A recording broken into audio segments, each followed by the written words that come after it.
nous avons la volonté d'entretenir un partenariat étroit avec les milieux professionnels.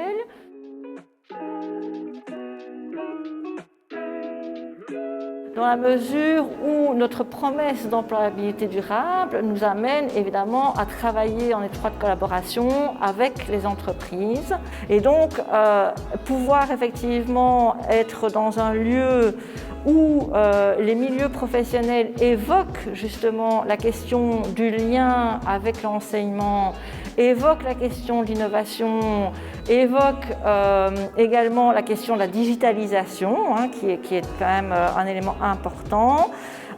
C'est évidemment une opportunité pour les FEC et c'est une opportunité à saisir, bien entendu.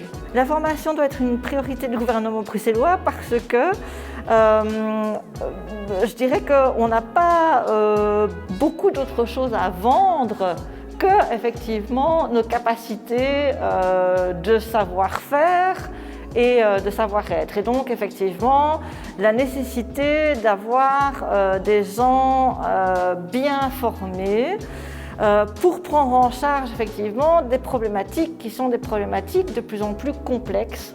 Il y a aussi la question du défi de la crise que nous vivons et des conséquences qu'elle a ou qu'elle aura encore en matière d'emploi. Et donc, je pense que là, effectivement, la formation est aussi une réponse à cette problématique.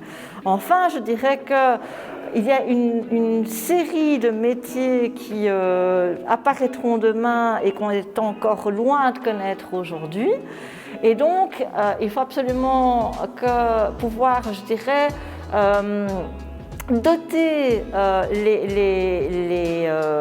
les étudiants d'un bagage qui leur permette effectivement une évolution de leur vie professionnelle en fonction effectivement de l'apparition et de disparition des métiers.